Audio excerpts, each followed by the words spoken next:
রাতে 3টার দিকে উঠে এই সেই বাড়াতে বুঝতে খাওয়া দাওয়া করতে আবার যাতে 8টা বাজে আন্দাবাড়ি করে খাইতে 10টা বাজে যায়।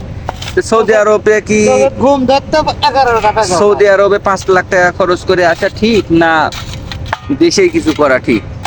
দেশে ছাগলের নামে ঘাস কাটা ভালো চাষির ধার দিয়ে, তাও উপবাসী সৌদি আসা যাবে না।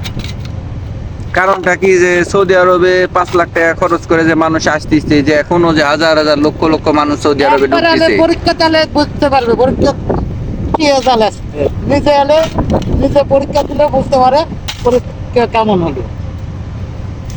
কারণ বুঝতে পারছেন সুপ্রিয় ভিউয়ার্স, যে হচ্ছে 5 লক্ষ টাকা খরচ করে যখন আমরা সৌদি আরবে আসব, তখন আমাদের এই টাকা তুলতে প্রায় 2 বছর লেগে যাবে। এর ভিতর আকামা রয়েছে। তাহলে আমি যে 5 লক্ষ টাকা খরচ করে বিদেশে আসলাম, সে 5